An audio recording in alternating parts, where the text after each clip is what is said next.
Department of English, and with my colleague, Allison Whitney, across the hall. I'm one of the interim co-directors of the Humanities Center this year. Thank you for coming to Alumni College tonight to hear talks from various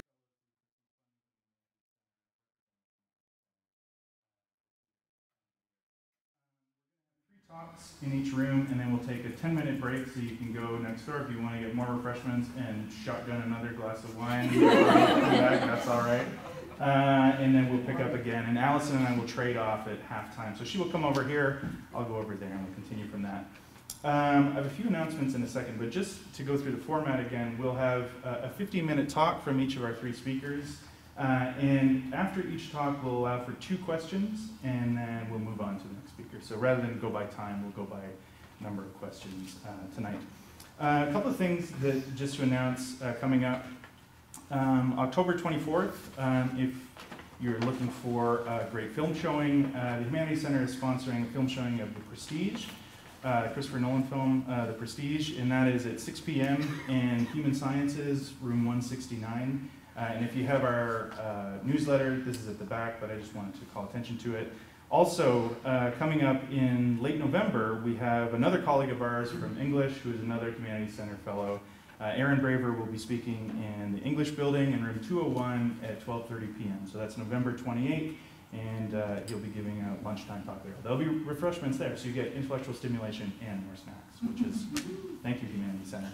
And then finally, November 28th, that same night, the same night after Aaron Braver. So if you're interested, Alamo Drafthouse, we're sponsoring a screening of The Last Waltz, the concert film for the group, the band.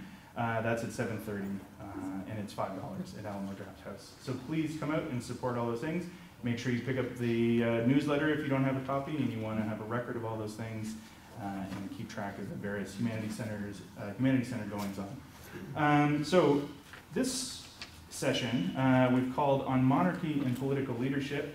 We've got 3 speakers. Sidnor Roy, who is an assistant professor of classics, will be speaking first.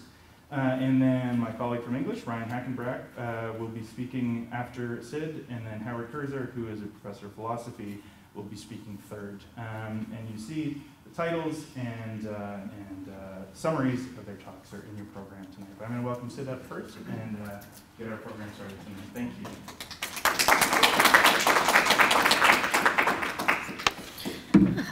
Okay, well, thank you for being here tonight. I'll be talking about one aspect of my research, which focuses on political theory of politics in one author, Herodotus, that brings together a consideration of the environment, of culture, and of political factors.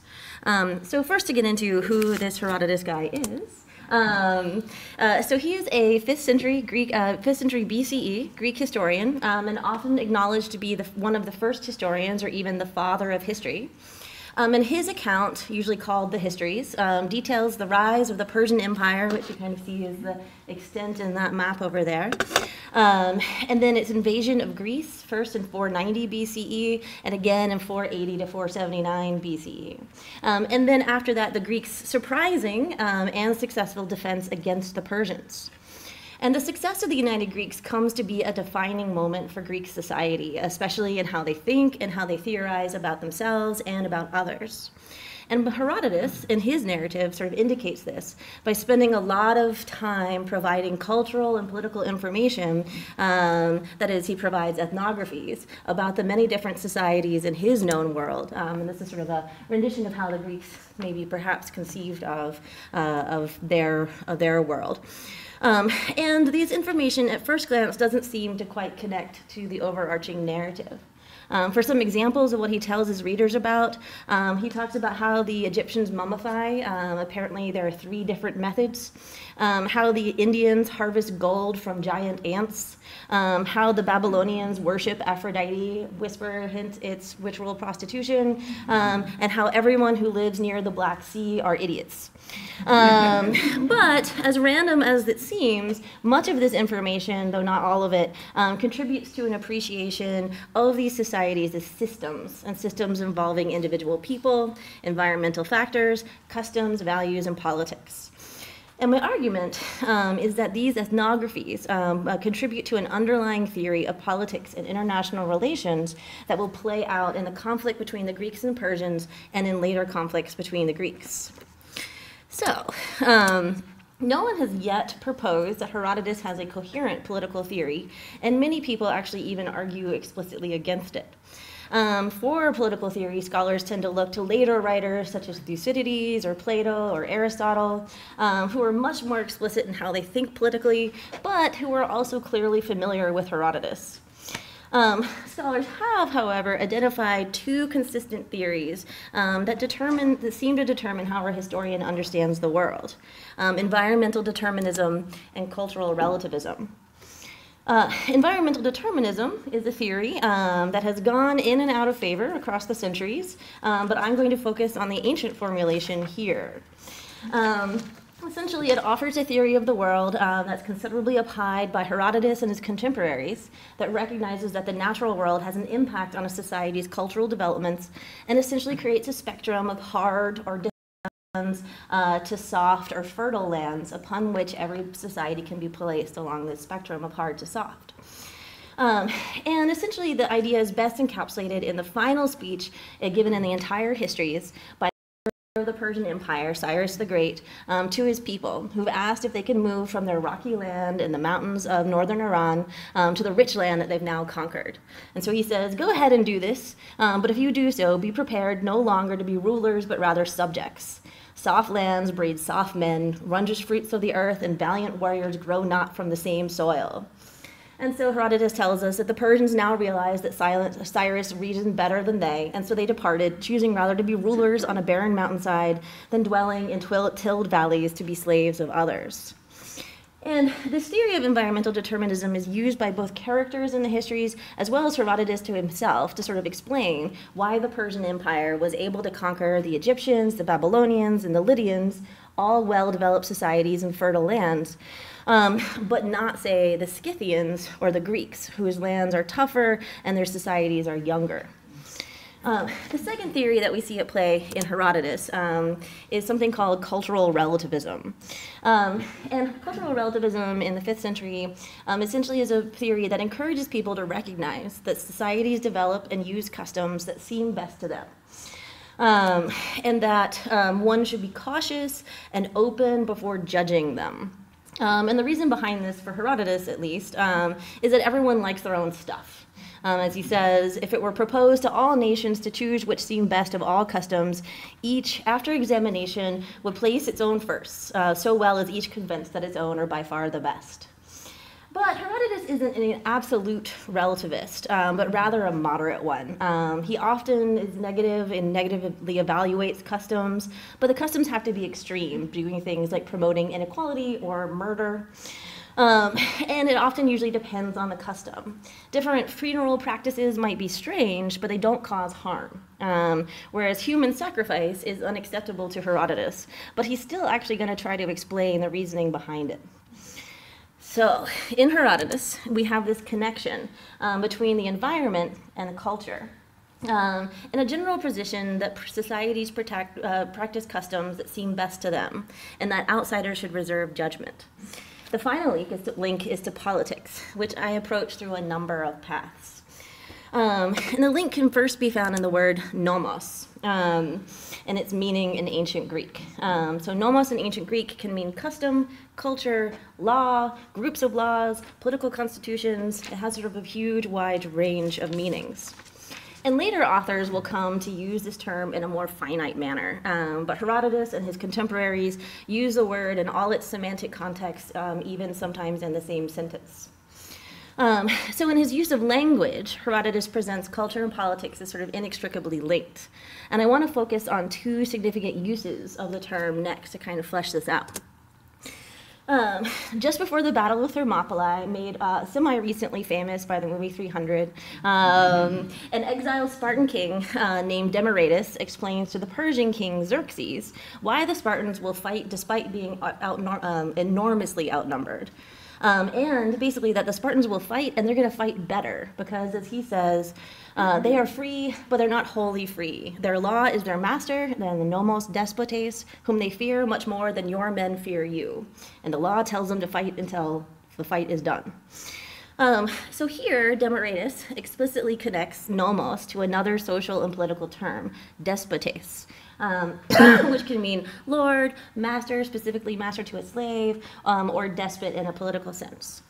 But Demaratus' claim is a little strange because it essentially represents the law as inflexible and tyrannical, and it may be so for the Spartans. For them, the law is an absolute ruler. But this speech is the opinion of one character representing the view of one society given to another character who has considerable power over the speaker and many, many other people. Herodotus, however, in his own words as a narrator, gives us a slightly different association. So after presenting a vignette of how Greek and Indian burial practices differ, the Greeks burn their dead, the Indians ritually consume their dead, and after they share these stories, they each react in horror to each other's customs. And at the end of the story, Herodotus concludes with the statement that custom is king of all. Essentially, Herodotus, like Demaratus, explicitly connects nomos to a political term, basileus. But kingship, in the Greek world at least, is a more legitimate form of rule, whereas despotism generally is not. Good kings in Herodotus rule with institutions and view themselves as part of the rule of law. Tyrants and despots disregard institutions, and the rule of law can apply to them whenever they feel like it. Herodotus' use of this word is, I think, meant to suggest that he thinks of law as more benevolent. It's a force that can protect and punish, and it's a bit more flexible in its interpretation and application. So, Herodotus presents us with an idea that environment leads to custom, and custom dictates most elements of people's lives, including perhaps their political choices. And the danger, though, is to fall into the idea that this creates a sense of political determinism. And we see this in near contemporaries to Herodotus, and I've given a representative example from the medical writer Hippocrates. His text, Airs, Waters, Places, explores how climate affects people from anything from their common physical afflictions to their political character. And Hippocrates theorizes that people in the Near East, where it's hotter and the weather is more reliable, are less adaptable in other senses. So it is changes of all kinds which arouse understanding of mankind and do not allow them to get into a torpid condition. For these reasons, it appears to me the Asiatic race is feeble, and further, owing to their laws, for monarchy prevails in the greater part of Asia, and where men are not their own masters nor independent, but are the slaves of others. So essentially he's saying, because it's hot and the weather doesn't change very much, people didn't learn to be adaptable, and so they tend towards having kings who just tell them what to do. Hippocrates' tone seems decisive about climate and character, but Herodotus' attitude is not so embedded, and his histories detail tons of individuals, groups, and societies engaging in resistance, revolution, and purposeful political change. And when they do political change, they may not necessarily change their constitution, but they'll get rid of bad rulers and establish new ones and try to sort of reestablish the norms. And so this suggests to me that for him, political rules may be connected to the environment and culture, but they also have a life of their own. So Herodotus isn't bound by theories of environmental determinism, but he sees where it can apply and where it does not, and sort of explores those spaces. So, in his description of geography and culture, Herodotus emphasizes variety. Variety in the world, variety in the creative responses different societies develop to similar environmental constraints. In the same way, Herodotus presents his readers with a great variety of political choices. Most societies he describes have kings, but those kingships differ dramatically from each other in questions of limitations on their power, how they're chosen, or how the kingship is passed along, or how they make decisions. For example, Ethiopian kings are elected. The Spartans have a dual hereditary kingship. Some kings have a sort of central controlling authority, like the Persians, and other kings travel and have a more symbolic relationship with their people, like the Scythian kings. And so instead of looking at societies and saying, well, they have kings and so they're slaves, as Hippocrates does, Herodotus instead evaluates these kingships and other forms of government under a different set of criteria: stability, accountability, good decision-making, and the promotion of some form of freedom.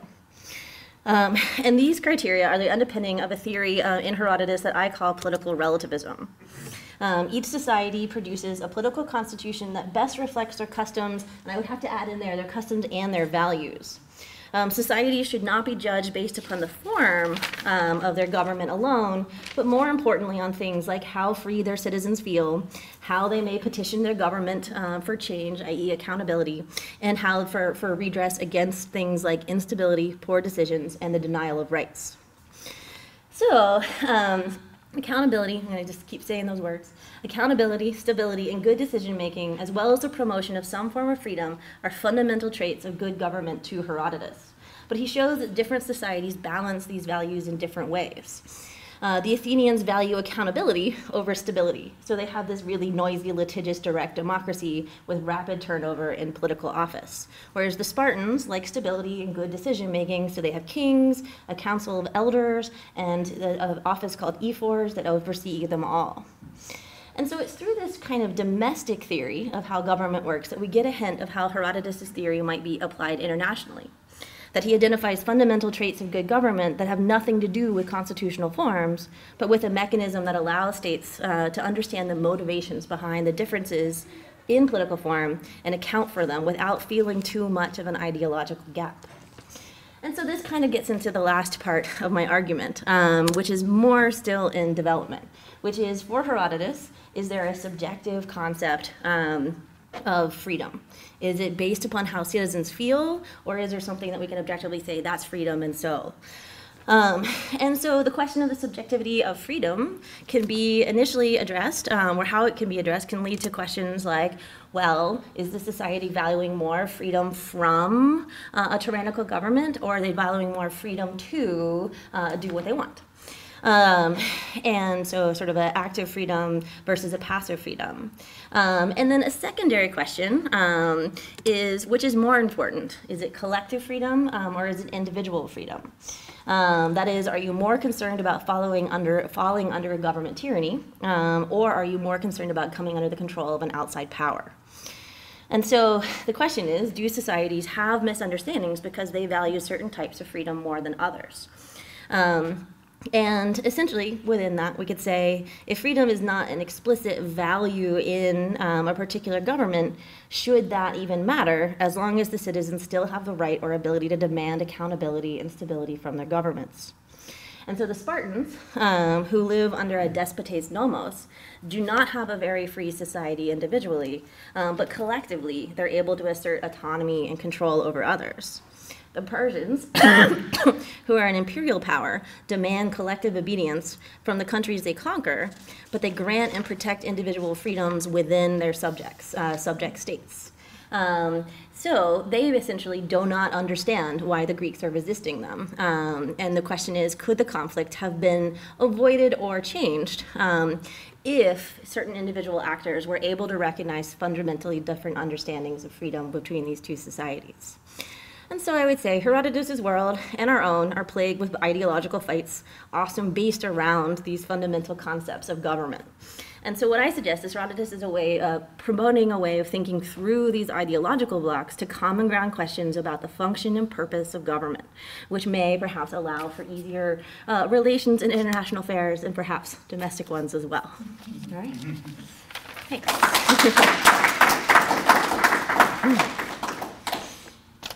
Questions? Okay. Yeah. Okay. This had never occurred to me before, but I'm interested that you have two different people, including Herodotus in his own voice, saying that Nomos is a basileus.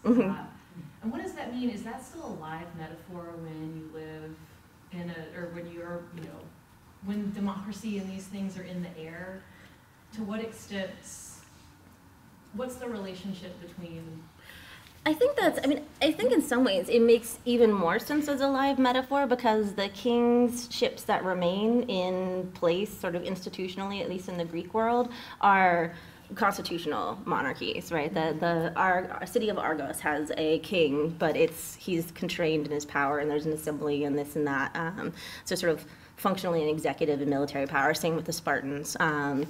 And so that, the Greeks are still able to look around and say, there are a lot of kings that we don't have problems with. And then, of course, there's the whole mythological world of kings are okay there. And so I think so, but that, that's partly part of the Persian invasion is looking at it and saying, well, the Persian king, now that's bad, almost as bad as our tyrants. And so, we see that shift in attitude towards kingship throughout the 5th century. And then it kind of shifts back when people start being like, maybe kings are okay. So he's right in that they're negotiating that term. Mm-hmm. I had a question. I wanted to go back to your point about cultural relativism, which if it's true, it strikes me as really radical for the time. I mean, I was always taught, and maybe incorrectly, maybe this is just chronological snobbery on our part, but I was always taught that antiquity, one of the big defining differences between antiquity and modernity is that they have no sense of cultural relativism. That really, there's a kind of, is that incorrect? That really there's a sense of, Howard's shaking his head. So I guess that's wrong. No. Sid, you can tell me how that's wrong, but I would always thought that it was that, really there's kind of like the Athenian way and there's the Spartan way and whatever. Like I was reading Xenophon a few weeks ago for a paper I was working on, and for this paper actually, and he was talking there about different models of household management and whatnot, and he uses I think he's using the Persian king as an example, and he's ridiculing him for all of these kind of ridiculous ideas that the Persian has as far as governing his household, and it seemed to me to be very racially, culturally charged, that kind of criticism. And that's sort of like what I expect. Right. And so there are definitely, I would say, sort of two trends in Greek thought, especially that come to the fore in the Greek century, and then, the 5th century, and then move on to the 4th, which is that the sophistic line of thought from the sophists and these traveling wise men tend to promote a greater degree of relativism, and because they're essentially but that's relativism in all senses of, can we know truth and that kind of thing, that we see getting more applied as the Greeks move into being sort of part of a cosmopolitan society, that yes, there is the Athenian way and the Spartan way, but they also develop ways to get by, because especially the Athenians, as their empire grows, they're traveling everywhere. And I also kind of think it's sort of a strange paradox that imperial powers tend to promote relativism more, and so as that it's in the interests of, and the Persians are actually a great model of a relativist government, because they essentially go in and say how do you work? Okay, we'll do that. And so that is an influence, because most of our thinkers about relativism are coming from societies that had been under the Persian Empire at the time. So they're sort of seeing it as a useful way of thinking about the world. And then the backlash against this is sort of a philosophical trend that's interested in establishing truth, absolutes. And so then the sophists get a bad rap, in Plato in particular, as ooh, relativism, it's disgusting. And I don't think we encounter many people who are true absolute relativists, who are we can't know anything and nothing is bad. We just encounter people who are they might have their reasons. All right. Can we just all enjoy your use of the term absolute relativist? All right. All right. Okay. You said 2 questions.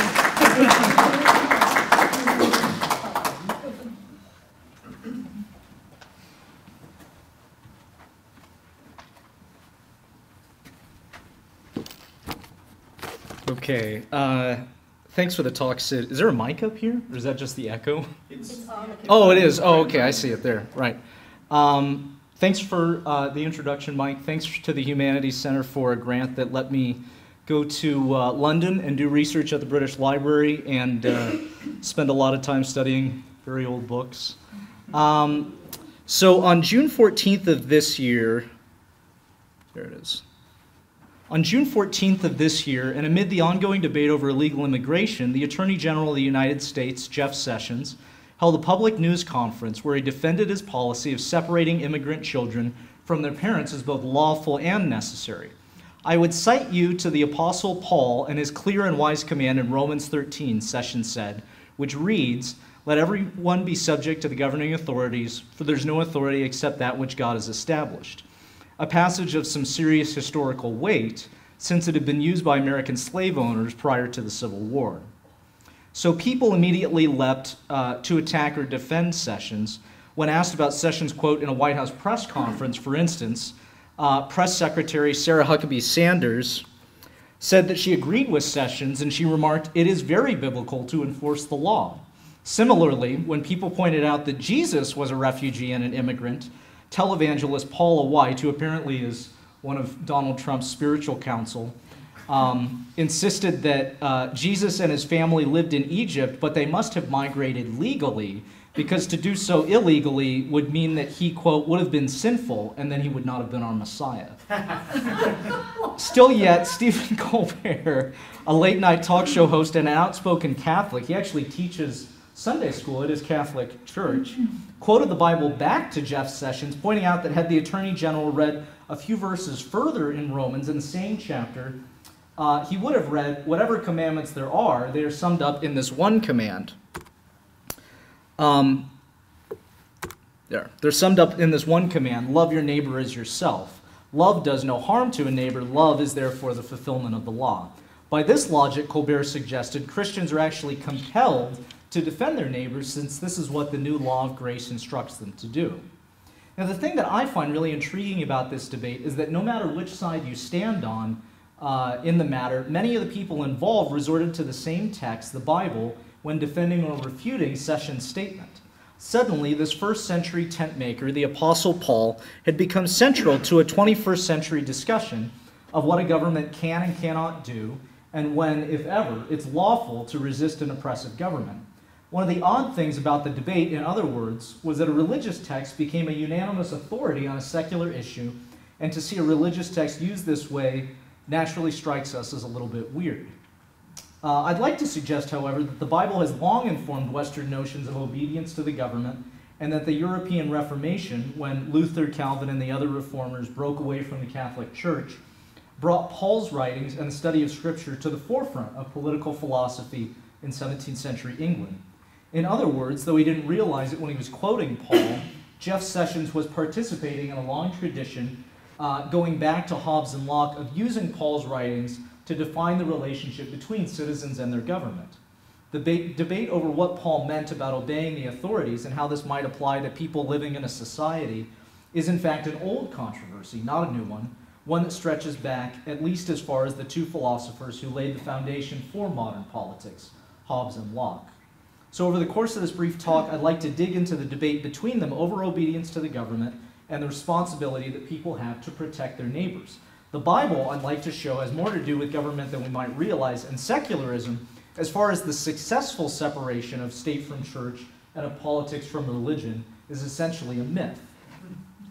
The 17th century debate over obedience to the government followed in the aftermath of an unprecedented civil war in England.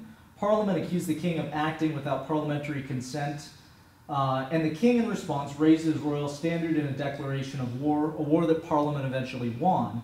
After keeping Charles in prison for several years, they eventually held a trial and dethroned and executed Charles. And actually, if you look at this, I don't know if you can see it. Oh, it's okay, Abby, don't worry. All right, thanks. If you look at this, you can see, like, towards the front of the stage there, thank you, you can see that, yeah, there's like a little boy who's standing on his dad's shoulders or something, and he's holding a little handkerchief as he's leaning forward. And what they're actually trying to do is catch splatters of the blood, that's coming off of, Charles's head as they're cutting it. And you can see, actually, the blood splatters right there, and there are other people reaching their hands forward there. What they would do is they dip these in the blood and then keep them as kind of talismans or heirlooms, in the family for however long, centuries or whatever. That's all I wanted to show. If you want to, thanks, Abby. Oh, wait, I got a close-up of Charles's head. Hold on. Okay, there we go. Right, that's the close-up. You can see people reaching for it. I want to make sure you all saw the gore and everything, but this is actually done in 1649, the same year that he was actually executed. Okay, thank you very much. And there's his head over there. There's somebody like painting down here to look at the head and the blood and everything. Okay. So this event shocked all of Europe, and they wouldn't see its like again until until the French Revolution and Robespierre's reign of terror. As in all civil wars, during the English Revolution, the government was divided and different factions vied for power in the absence of a monarch.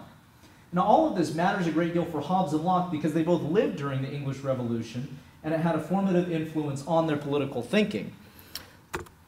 Viewing the chaos of the civil wars from his self-imposed exile in Paris, the monarchist Thomas Hobbes wrote a massive and highly controversial political treatise called Leviathan.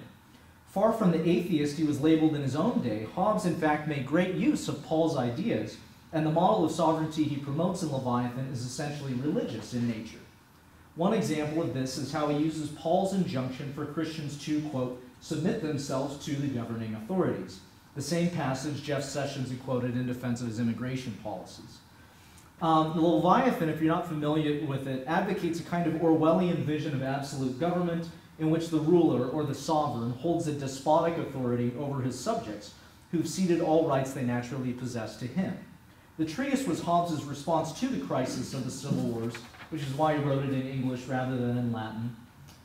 In his thinking, if the absence of a monarch led to strife and turmoil, then the answer clearly is to stitch the monarch back into the fabric of government in such a way that he can never again be ripped from it. So make the sovereign more powerful, right? And then you won't have this issue of divided sovereignty between the king and the parliament. Hobbes accomplishes this in part by quoting extensively from Paul and transforming the apostles' exhortation to submit themselves to the governing authorities into a defining feature of godly citizenship in his own day and age.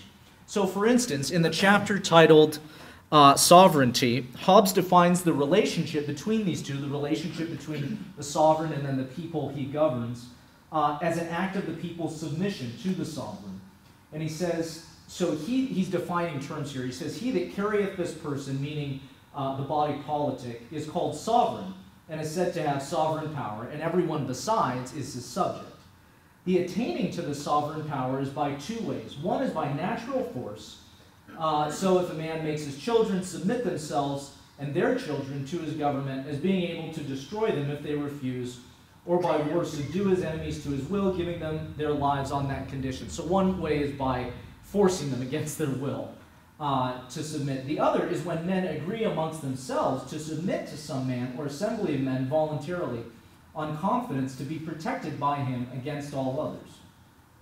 Now, many of Hobbes' philosophical contemporaries define this relationship between the sovereign and the citizens as a kind of contract. Like, we enter into this contract with the king to essentially agree that you'll protect us, and as long as you're protecting us, we will obey your laws.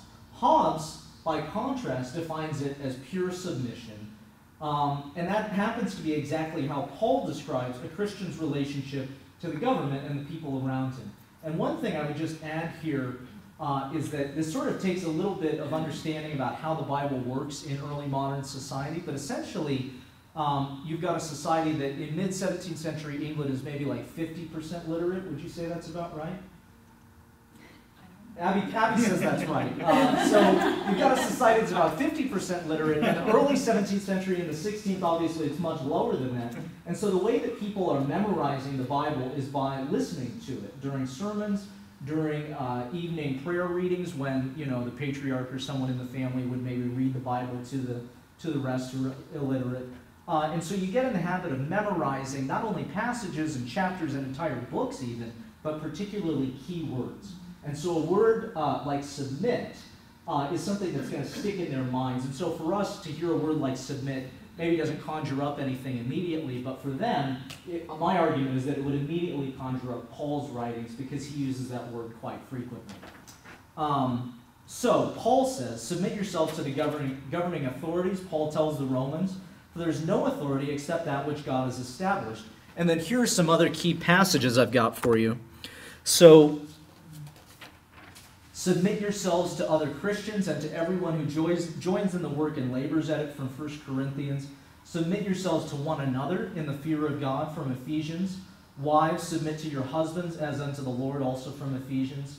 Obey them that rule over you and submit yourselves from Hebrews, which is actually not written by Paul, we now know, but at the time in the Renaissance they thought that it was written by Paul. So essentially what Hobbes is doing is co-opting Paul's teachings and using it to reinforce his own idea that a ruler's power over his citizens should be absolute, even tyrannical or despotic, as Sid was pointing out. Consequently, if you're reading Leviathan in Hobbes's England, and you believe in these biblical passages he's quoting, then suddenly obedience to Paul's teaching becomes obedience to Hobbes's teaching, which is obedience to the Hobbesian sovereign, regardless of how bad this sovereign might be. For Hobbes, a bad government is better than no government at all, and monarchy is better than anarchy. And so it's best simply to submit yourselves to whoever is governing you, regardless of how they mistreat you. And here we arrive at a big difference between Paul's idea of obedience and Hobbes's idea of obedience.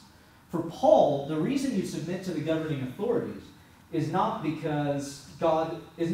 because God has put those authorities in place, but because, as Paul says, the Christian is in this world but not of it. So the Christian essentially has bigger concerns on his or her mind, which is the spiritual welfare of the community, right? That takes precedent over politics, or it should. Hobbes is different, though. Hobbes does not say that you should obey the sovereign so that you can instead focus on your relationship with Christ, as a good Protestant or a good Reformer would say. Hobbes says you should obey the sovereign because he is your God, and he calls the sovereign your Deus Mortalis, the mortal God. And obedience is the way that you demonstrate your sort of religious and political affiliation with this sovereign. So the Pauline notion of, quote, loving your neighbor doesn't make it into Leviathan, which is also telling that of all these passages Hobbes quotes, he doesn't quote that one. And I believe he doesn't quote it for the same reason that Jeff Sessions doesn't quote it. It has the power to be politically explosive because it puts power, political power, and agency into the hands of the citizens and out of those of the sovereign. Okay, so yeah, going any further in the passage, as Stephen Colbert pointed out, raises the possibility that loving your neighbor involves disobeying your government on behalf of that neighbor, especially if loving your neighbor is the ultimate law according to the Bible. So while Hobbes ignores this part of Paul's teaching, a generation later, the philosopher John Locke would focus on it and make it an important part of his political system. Locke's life was in many ways the opposite of Hobbes's. Hobbes was a royalist with royalist friends, so he supported the king. Locke's father, by contrast, served in the Civil Wars as a captain on the side of Parliament. So obviously, naturally, Locke is going to have these kind of democratic leanings, whereas Hobbes is not going to have them. Hobbes' father was a Church of England clergyman, so he's a sort of high church Episcopalian, which usually means you're a royalist, you're a supporter of the king. Locke's family were Puritans, and they were opposed to hierarchical government. The Puritans were often meeting outside of the law by themselves to have sort of Bible study and worship together. Locke found Hobbes' political philosophy abhorrent because it deprived the citizen of everything, rights, authority, and self-respect, and made him a slave of the government that actually ought to serve him.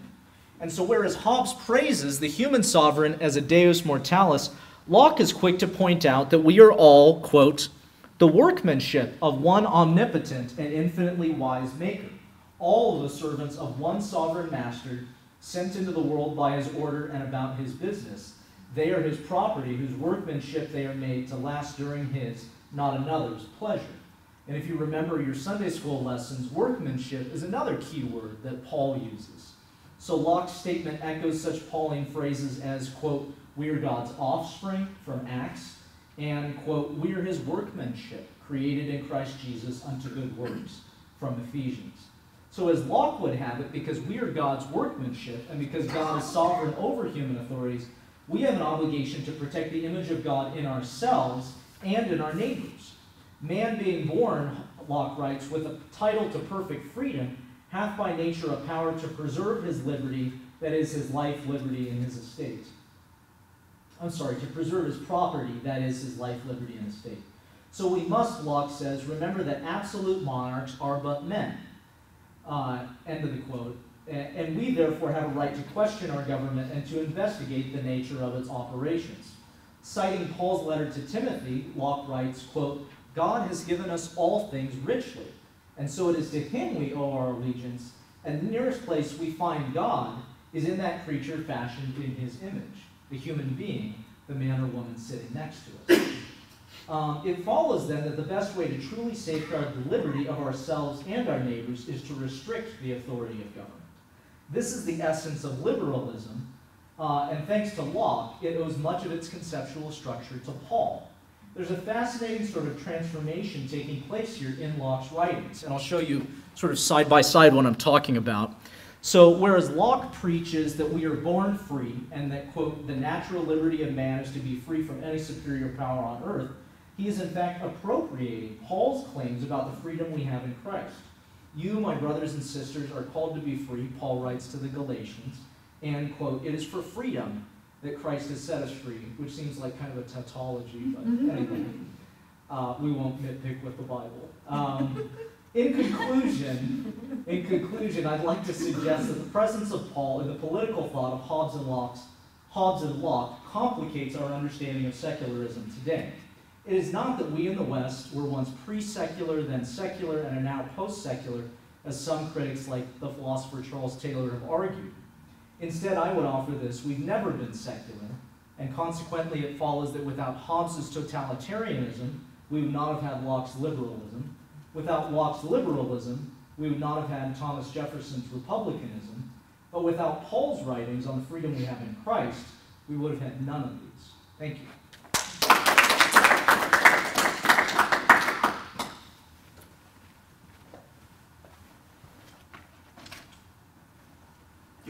Oh, sorry, I forgot about that. Yeah, no, You're not done. I'm not trying to get to our questions. I was like, oh, get out. I saw Howard's thing. I was like, get out of Howard's way. But yeah, questions, please. Yeah. Quick question, which is in terms of the translations that they're using for, because these words need to have power in English. So is it all specifically King James, or how many translations are out there at this point in English? They've got a lot. I mean, I was quoting the King James right there just because it's convenient for me. But the Puritans in the 16th century using the Geneva Bible, which is John Calvin's, obviously. And the Episcopalians tend to be using the Bishop's Bible, which is essentially a version of Henry VIII's Great Bible. But, the King James takes a while to sort of catch on. It comes out, it's really a brilliant idea, I think. James gets a lot of flack for being an ineffectual ruler, but I think this is actually very overblown. I think he's actually quite an effective ruler. He's trying to sort of bring the Episcopalians and the Crypto-Catholics and the Puritans all together under one translation that kind of embodies English identity, and he does that with the King James. But it isn't until really kind of after Hobbes and Locke that people are using the King James exclusively. Like the American Pilgrims, later in the 17th century, they're almost exclusively using the King James. In fact, if you read Moby Dick, he's got some great sort of Presbyterian characters in there. Or are they Presbyterians or Quakers? I can't remember, but There's definitely Quakers. they're using the these and the thous from the King James like 200 years after, at which point it's far obsolete. And they're doing this because they literally learn how to speak from the King James. But what I would actually say about Hobbes and Locke, I don't know as much about Locke. I've never published on him, and he's sort of new ground for me. But I do know, so I don't know what translation he's using. I assume because he's younger than Hobbes, he's probably using King James. Hobbes is actually one of the top 5 Greek scholars of his generation. Yeah, you probably knew that. I just discovered that a few months ago, and I was like, oh, amazing. And so Hobbes is actually probably quoting from memory and probably giving his own translation. In fact, I know that he oftentimes will translate words how he wants to translate them because I've checked it against the King James and against the Greek. And I wanted to ask about how you're defining secularism. You begin by saying that secularism is basically separation of church and state. Yeah. and you end with a nod to Charles Taylor. Yeah. But that's not exactly how Charles Taylor defines secularism. You're He right. defines secularism as basically a worldview in which belief in God is optional. So Right. even if you are a believer in today's day and age, Yeah. it's nevertheless the case that you're inhabiting a distinctly secular Right. world. And so I was wondering if you could say a little bit more about how you're squaring the difference between those views of secularism. You're absolutely right. I mean, I should have known that you would call me out on that, but I was being reductive in my definition of secularism. I think that Taylor is right about that, and it's actually even more complicated in the sense that Taylor, if you're not familiar with him, is a Canadian political philosopher, very prolific, who's written a lot about religion in our society and religious politics in our society. But it's even more complicated in the sense that Taylor says that the origins of secularism actually begin in the Reformation. Mhm. And with this emphasis on interiority and the idea that, if your relationship with Christ is something that's happening internally to you and not externally through the offices of the church, then suddenly it does become a matter of conscience and of free will and choice. So you are right about that. And I think that if we're looking at secularism from that perspective, then I think that, the thesis that secularism is essentially a myth doesn't hold weight. It doesn't hold weight, it doesn't hold water, because we do live in a society, as you pointed out, where you have this option to oppose it. But politicians don't. What's that? American politicians Yeah, don't see, live in that universe. I mean, that's the thing. Like, I'm sort of getting my cake and eating it too, because I was using a sort of popular definition of secularism, but also quoting and nodding towards Charles Taylor. And I think in a popular sense, secularism oftentimes does entail this kind of idea that there is a successful separation of church and state.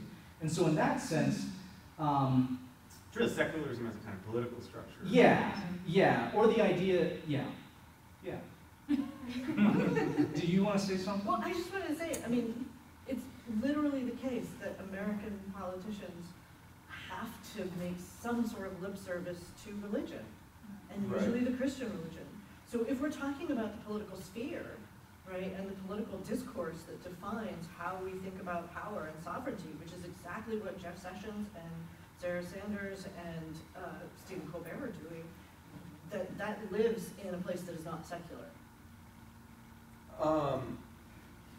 But I think I think where we're getting into the weeds is that, and I know I've only got 2 questions, but I think where we're getting into the weeds is that Marta is building off of what I was saying in terms of like thinking about secularism from a political standpoint, Yeah. and you're thinking about it from a social standpoint, right? Well, And I yeah, think that encompasses the political. yeah. So I think you're both right. I think that I do see your point, Matt. I think you're right that secularism, in a social sense like that, absolutely is a thing, and I would not be one to deny its existence. Okay. There will be time to tangle in the Oh, weeds okay. by the All right. buffet table later if you'd like. All right. Sorry. No, that's okay.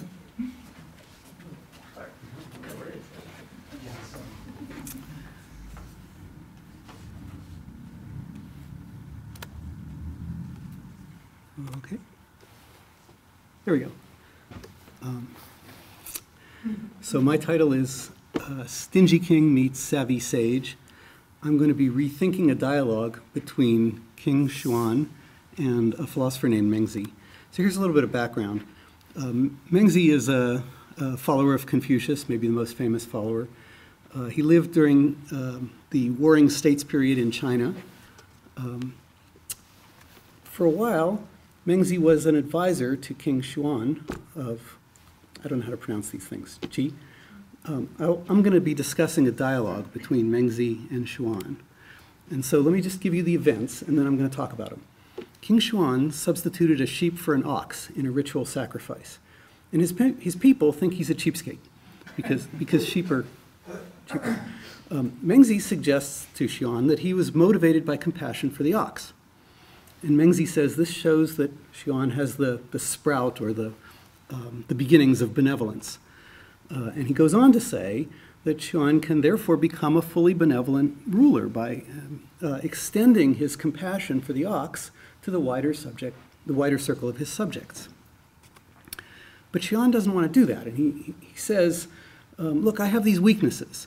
I have a weakness for anger, I have a weakness for wealth, I have a weakness for sex, but Mengzi doesn't accept these excuses, and he goes on to urge Schuon to extend his weaknesses to his subjects. And what he means by that is something like this. Don't just react angrily when you yourself are insulted, but instead extend your anger so that you get angry on behalf of your subjects.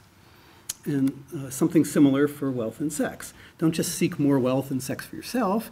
Instead, extend your desires so that you can help your subjects have more wealth and sex. Okay, so that's the sort of bare facts. And here's where we are in the talk. What I'm going to do is I'm going to give you the traditional interpretation of the dialogue and of the book as a whole in a certain sense. And then I'm going to give you objections to those traditional interpretations, and then I'm going to give you my interpretation. The traditional interpretation of the dialogue is very simple. The characters just mean what they say. So that was quick. But the traditional interpretation of the book, of course, this is not a whole interpretation. It's an interpretation of a single strand within the book. The book gives 4 strategies for character improvement: extension, reflection, habituation, and of course, removing various obstacles. Now, I think that the traditional interpretation of the book is insufficiently subtle. And so I'm going to explain what I mean by that, and then I'll give you a more subtle interpretation.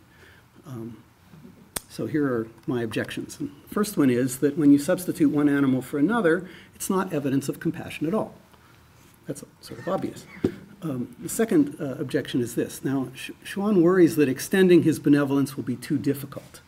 And Mengzi gives an argument. He says, look, you can't credibly say, and this is a quote, my strength is sufficient to lift 500 pounds, but not sufficient to lift one feather. And similarly, Schuon can't plausibly say, I can be benevolent to an ox, but not to my subjects. Because obviously being benevolent to an ox is tough compared to being benevolent to a human.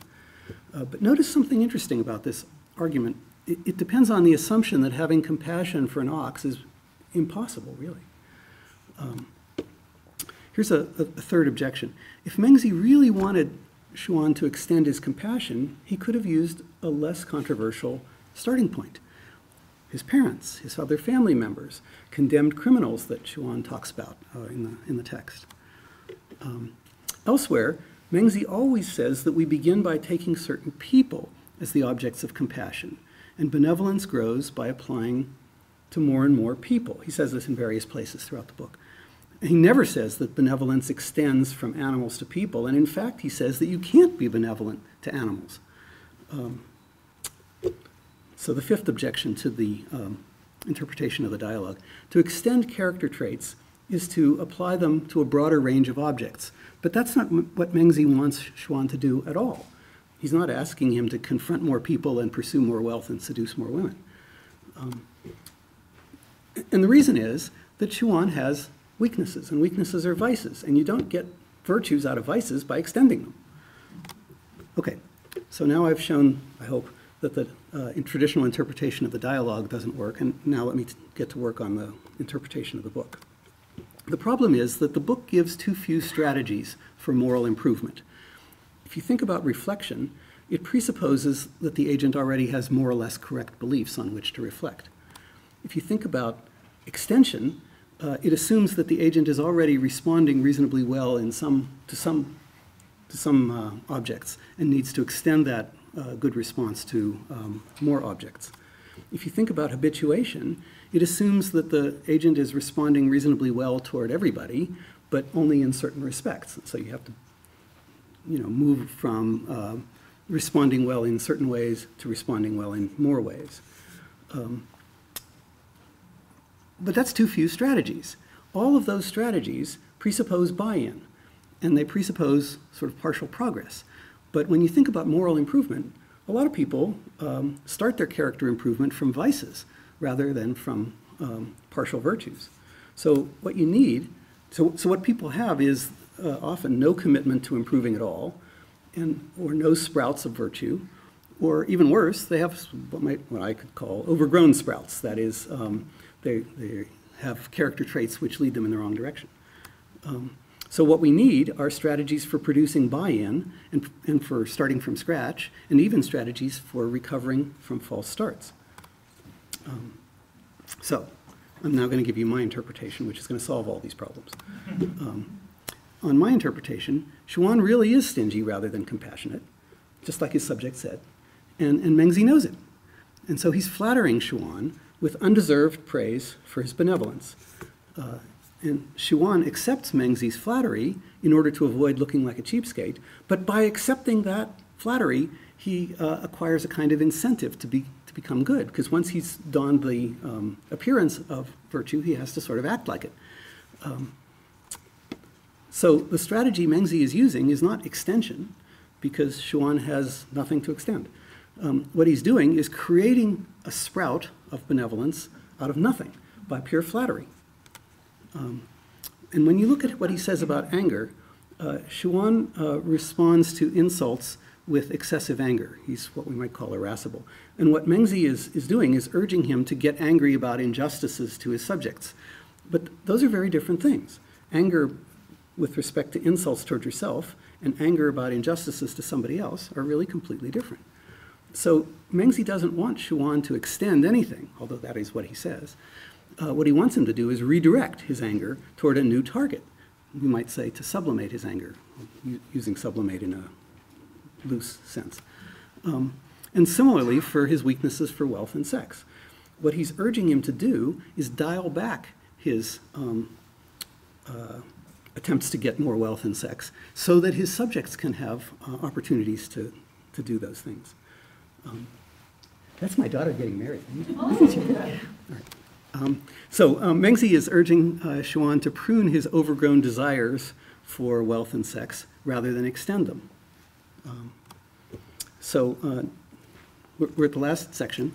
I'm going to try to show you how this helps to interpret the book. It gives you more strategies. On the traditional interpretation, as I said before, Mengzi has 4 strategies for character improvement, but he needs ways of generating buy-in and starting up the process and recovering from false starts. And in the dialogue with Xuan, Mengzi is implicitly providing exactly these 3 strategies for character improvement. Flattering people produces buy-in, and redirection of wayward passions, as he did with anger, will get you going. And pruning is a way of dealing with a false start. So, just to end up, that this is not just about some, dead non-white guys. We in the modern world must contend with rulers whose vices include exactly the problems that Xuan had: a lack of minimal benevolence, an excessive level of anger at insults, and desire for wealth and for sex. So, thank you.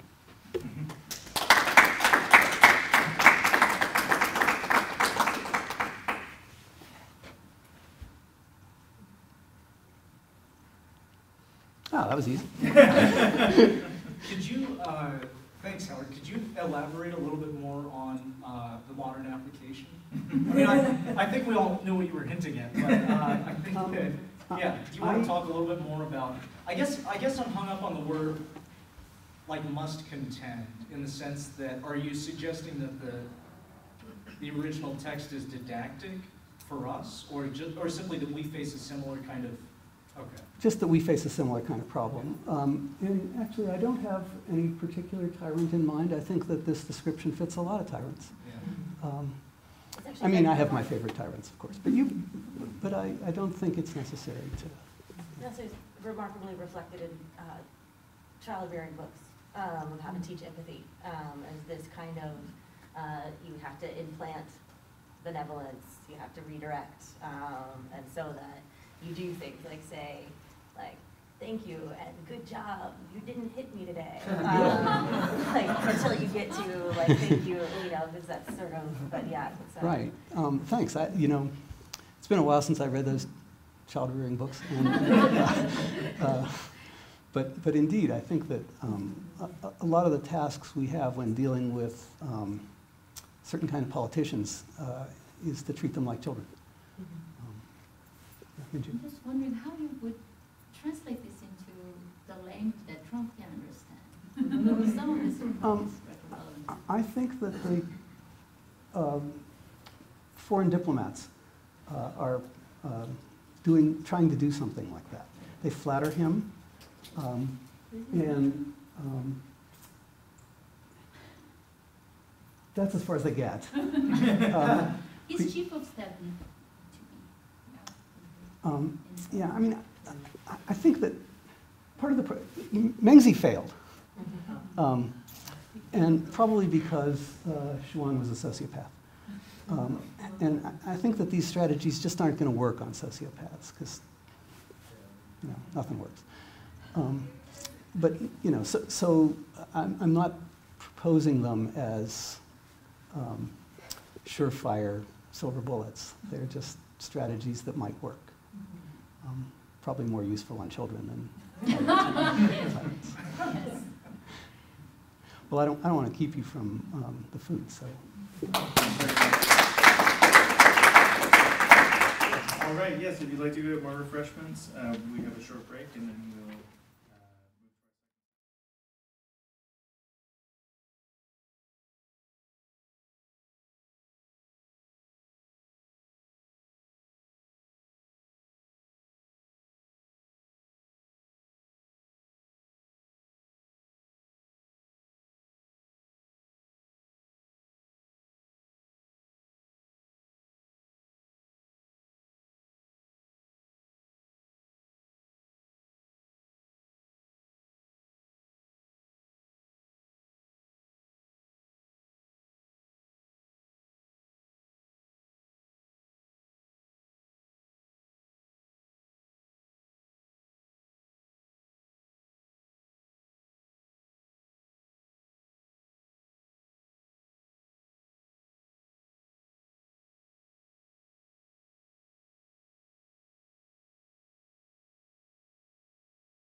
I am co-director with Michael Borshak of the Humanities Center, and I'm delighted to present our next speaker, Minju Kim, who is an associate professor of linguistics in the Department of English.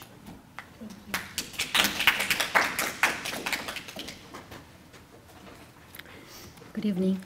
Thanks for coming.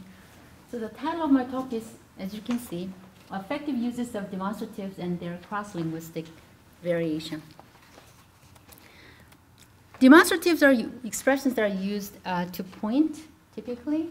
So if I say, look at this book, I'm talking about a book that's close to me. So this is a proximal demonstrative.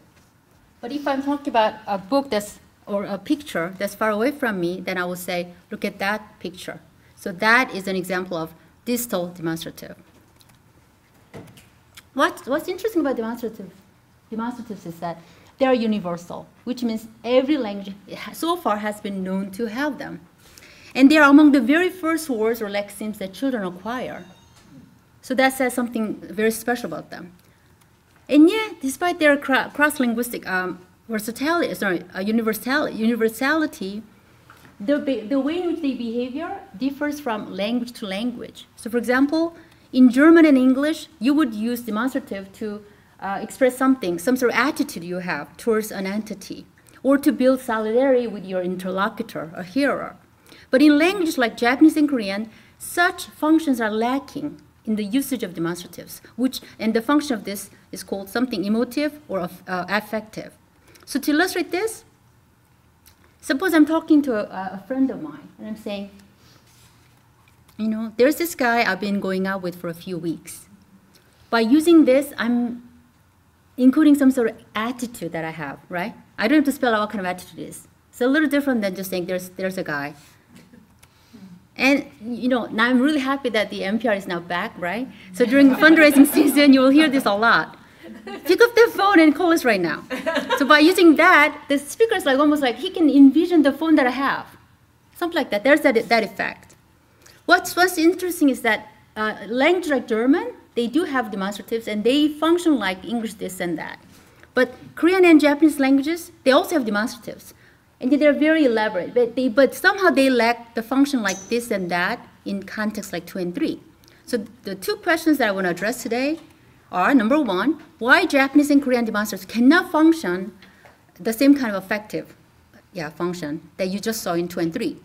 Then, as a linguist, what kind of properties of human language, or Japanese and Korean per se or specific, may correlate with their demonstrative's inability to perform such a function in such contexts? So my answers are, number one, unlike English and German, this may sound very commonsensical, but languages like German and English do have so-called articles, like a and the, right? But Japanese and Korean lack articles. There's something correlated, so I'm going to show you in a minute. And the other thing is this. If Japanese and Korean does not have articles, they have something else. And their items that are called, by linguists, they're called interactive particles. And they perform something very similar. Okay? So that's what I'm going to show you. So to go back, to take somehow it's not showing the titles. So to take a new look at the same data. So there's this guy I've been going out with for a few weeks. Here, this is actually introducing a new discourse referent. Before I uttered this, the guy that I'm talking about was not part of the discourse. And this is possible because English already has an indefinite article, namely a, right? So if you look at languages like Korean and Japanese, they do not have an article, including a indefinite article like a. And for that reason, my argument is their demonstratives cannot function in the same way as this English this, which is a proximal one, close to me, but specific to me, or known to me, but not known to you, not necessarily. It's so-called specific indefinite usage of definite demonstratives in linguistics. Now to look at 3, please pick up that phone and call us right now. Here, that is referring to something that's presupposed by speaker, which means it's meant to be but taken for granted. Like I presuppose you have that phone, right? And this is precisely possible because English already has a definite article, the. So in lieu of that, you could have said, please pick up the phone and call us. But by adding that, you have additional meaning, right? Conveyed. So like that here is like the plus something else. And on the previous slide, this is like a plus something else, an extra layer of meaning. And again, Japanese and Korean demonstratives cannot be licensed, it's a technical term used in linguistics, licensed in context like 3, precisely because such languages lack definite articles. That's my claim. And of course, German type language do have definite articles as well as demonstratives and also indefinite articles. That's why their demonstratives behave just like English this and that. That's the idea. Now, to look at, somehow this now the title is showing, interactive articles in Japanese and Korean. This is from Japanese.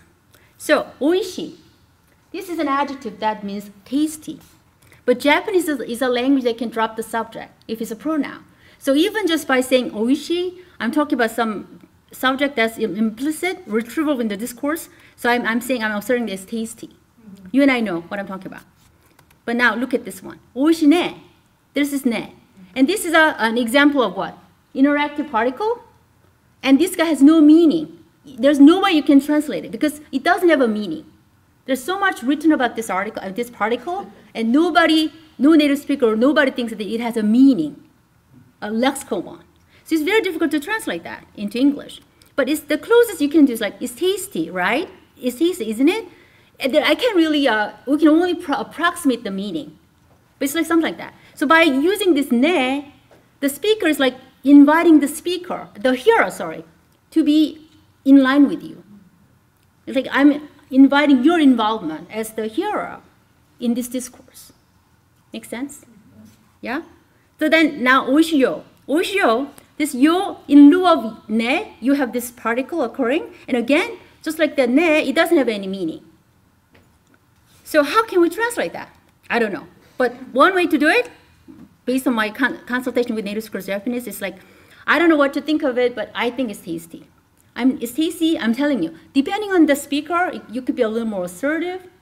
Yeah? You're imposing on the hearer to believe that what you're saying is correct or something. So you're making a little stance on the discourse. So the idea is this. What this data is showing is that the interactive particles that you see in 4B and C, these guys are performing, undoubtedly, some sort of affective function. And by doing so, they are in a way helping the speaker to foster some sort of perspectival alignment with the hearer. And when you think about the functions of demonstratives, it's all about locating things in some space, whether it's a physical space or mental or cognitive one. So you are locating something, right? So by using these particles, the Japanese speakers, the Korean speakers are locating some entity and also positioning themselves. So that's the idea. So to conclude, all languages have demonstratives, so they are universal. But then, of course, there's cross-linguistic variation on their behavior. But the important question that linguists have to ask and answer is, what kind of correlations are there between different kinds of properties that languages have, right? So what we've just found was that if you don't have something, then you have something else.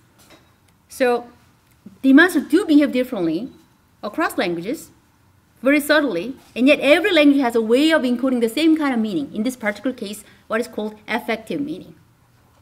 And these are my resources. Okay, thanks for listening. That was quick, quicker than I thought. Yeah. Questions? Comments? Yes.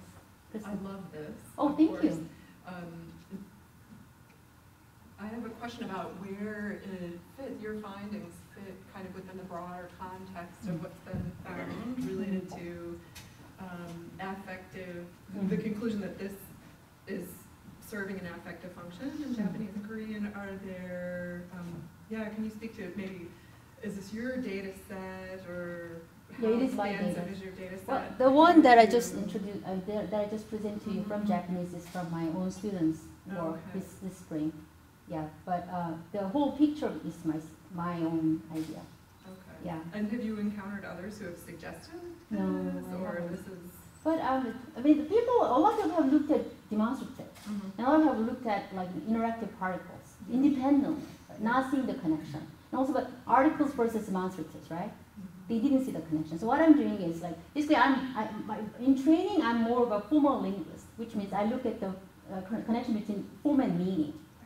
I'm a very formal linguist. And yet, as I'm doing this longer than, short or whatever, for about like for how many years, I am seeing more connections between, so it's more about, like if you're a formal linguist, you look at things very structurally without really looking at how context or like word knowledge or pragmatic factors are playing out in linguistic variations. But I'm seeing that language has this inherent ability that responds to the needs, human external needs, and yet language has that potential to respond to such needs structurally, and I'm seeing that in a lot of connections. So there's implications on formal linguistics and also typology. What's called linguistic typology? Well, how different languages are similar to each other and they're also different from each other. But deep down at the core, what are the universal properties that bring us all together? Like how humans are similar at the core, but different at the same time, right? That's the idea. Yes. Only two questions, so sorry. That's one. You can have two more questions. Okay. Well, I was wondering about this idea of translation too, because this is the demonstrative, that is very hard for French speakers. And I have friends that say like, do you like that shirt?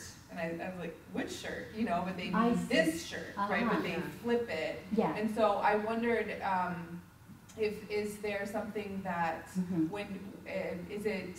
I don't know. I don't really know what my question is, but I'm wondering about the translatability and the fact that you said this is not translatable.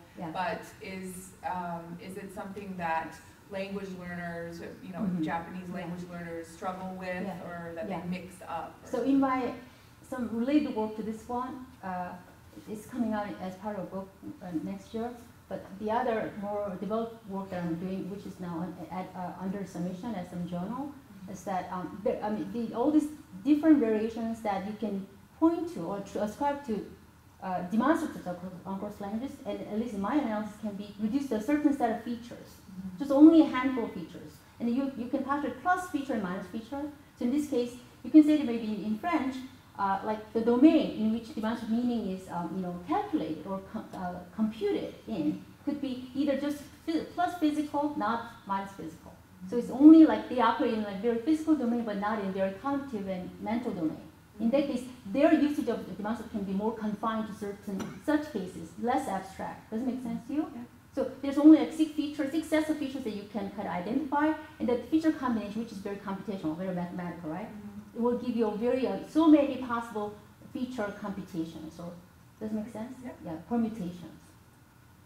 Yes, Lucas. Yeah, so I have a rapid comment and then a question. The comment is that ne sounds a lot like the way a functions in Canadian English, actually. But which can be kind of like ask. Well, nispa also is that's like just literally isn't that the case? But a in a Canadian English is sort of like asking for your agreement, but it can also just be intensifying a statement. So it might be interesting to think about that. So the prosody does play a role. Yeah, yes, but the real question that I have is, okay, so you sort of suggest at the end that your takeaway is that these different particles are achieving perspectival alignment, right? And that seems very compelling to me. But it seems different, the two scenarios, in that the perspectival alignment in the Japanese example was about agreement or disagreement with the statement. So you were recruiting the listener to adopt your perspective on the truth of what you're saying, kind of. Right. Whereas with the demonstratives, it's not really affect. I mean, it's not about emotion, but it is about, as you pointed out, inhabiting a shared space or a shared imaginary scenario. So I'm wondering if there's a difference that needs to be known out between perspectival alignment in terms of the truth or falsehood of the statement versus the kind of shared imaginary scenario in which we're setting ourselves. Does that make sense? Yeah, it makes sense. But I don't think that saying that ne and yo are they are contributing to the truth conditional meaning of the statement. I don't think that's actually adopted by linguists. So they still debate about exactly what the contribution of ne and yo is. A lot of people disagree on what so this is my interpretation of their contribution. So like I said, I never use the word identical. I don't think the Japanese or Korean interactive particles behave identically to English this or that. I don't think. But in terms of how usage of these articles or particles or demonstrative, whatever you want to call them, somehow brings the speaker and the hearer in some space, like some sphere of discourse, and then meet there. Sure. And then, like pick up that phone and call right now. Sometimes it can be like a major turnoff. Like Sarah Pinto is famous for using the overuse of that. Like, listen to the bell or like that. Think of those moms. Like, she was an user of that, of affected that. In fact, there's an article about it. And by doing so, she had some people really love her. Other people, on the other hand, another set of people got really turned off. Like, what is she talking about? Does she think I'm on agreement with her? So it's like, so there's an overly presupposing effect of that. So there's that presupposing thing, just like that yo, using the yo in that way, you can come up with a little too presuppositional, overly imposing. So in there, the effect is very similar. Not identical, of course. No language is identical. No two is identical. Nothing under the sun is identical to each other, right? And it's similar. That's the idea. Does it answer your question? Yeah, thanks. Yes. Thank you. Okay, thank you.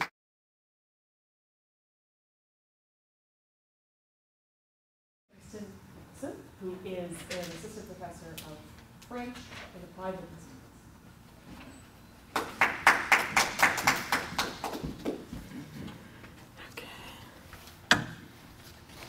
I'm so glad Minju went first.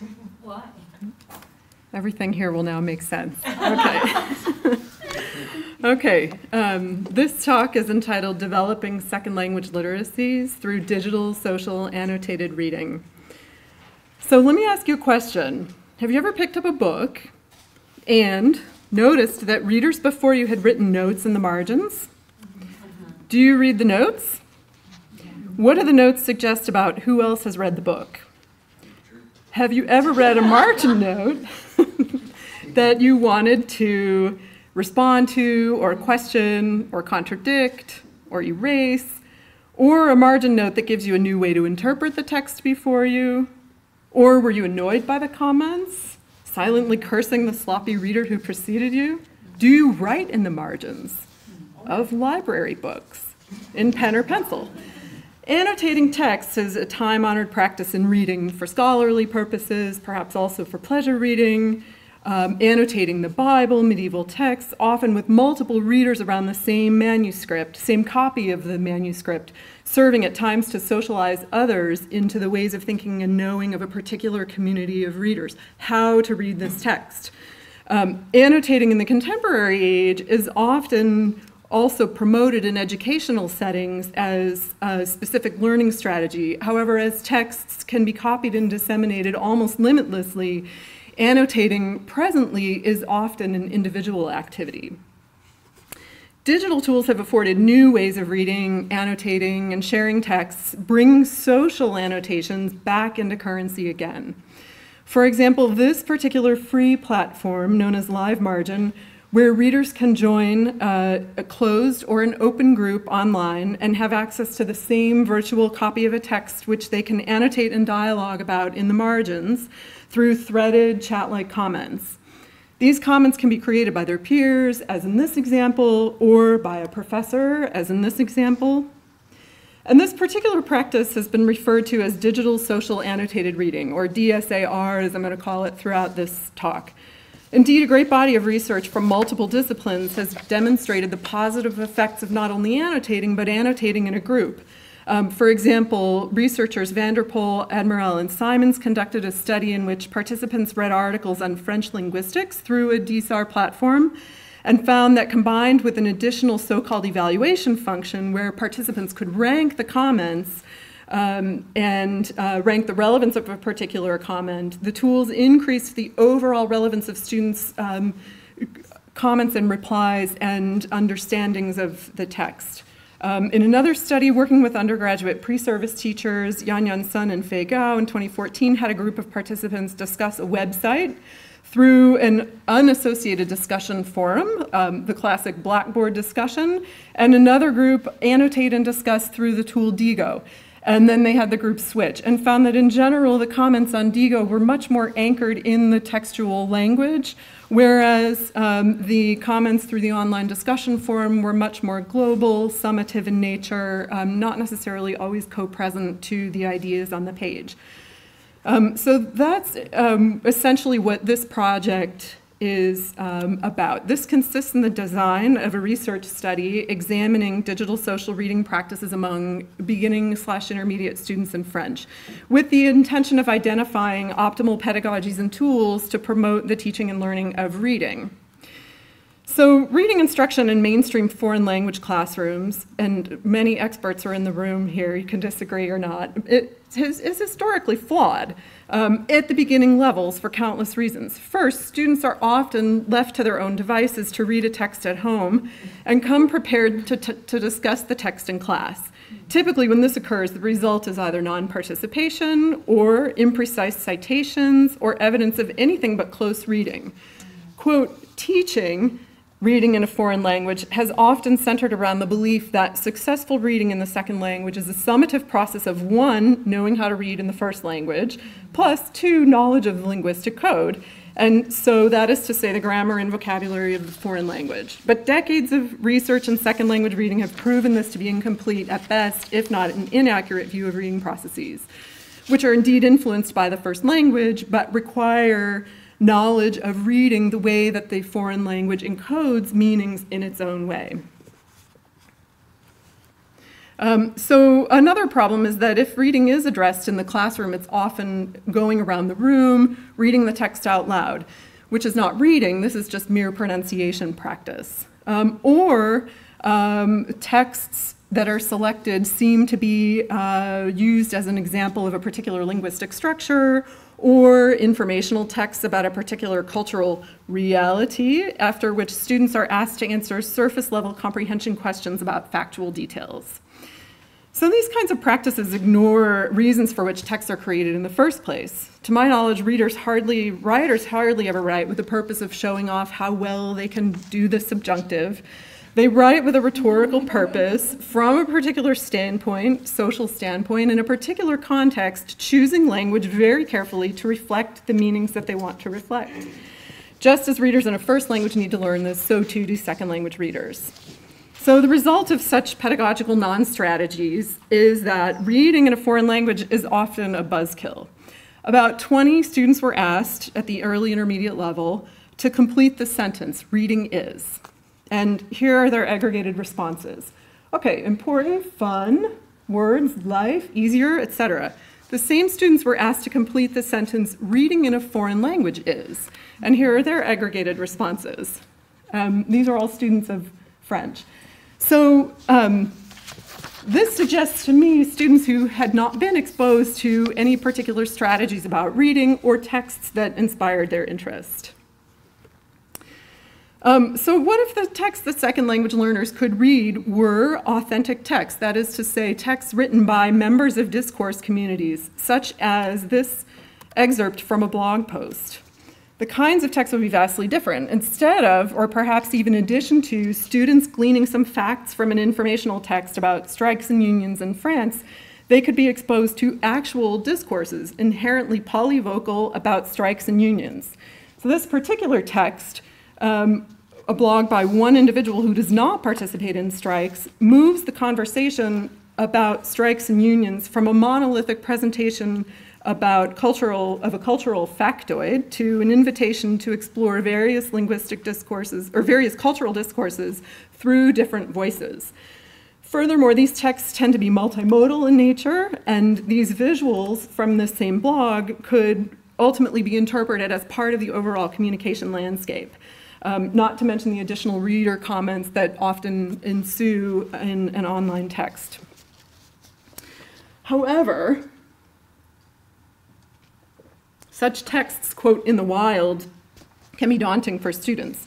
They tend to be full of colloquial expressions, metaphors, intertextual cultural references that might or might not be within students' familiar frames. So it goes without saying that some kind of guided reading would help students learn to interpret these texts. And this is, of course, expected that this is what a professor would do to help students learn, but what if this could also be supported by peers through different modes of participation and some of these digital social annotated reading tools? So this research, supported by the Humanities Center, is exploring exactly these issues. So what are the sources, that is teacher or peers, and the sites, that is the classroom or networked discussion space, of the kinds of dialogue about text that can help students arrive at more competent levels of interpretation. And notice I say interpretation, grounded in the text, not comprehension necessarily. So this project involves the development of a series of supplemental readings and tasks in 4th semester French. And there are currently 4 thematic units. So for each thematic unit, 2 supplemental readings will be drawn from authentic texts around the topics of urban life, professional life, the environment, and the arts. And students will be assigned to reading groups, 3 to 4 students in a book club format to read and discuss. So they will all do the same activities, however, the mode of participation will vary. So what I'm interested in knowing is, with scaffolded, and by that I mean guided questions that are set out in advance and modeled at the beginning of the semester, can this kind of interactive teaching and learning be also supported in an online space? In other words, can students as peers also support each other's learning in a similar or equally productive fashion as if they were in a classroom in a face-to-face group? So this is an experimental project that will involve 3 different reading formats: a digital social reading only group, a face-to-face only group, and a combined group that will do the activity in both formats.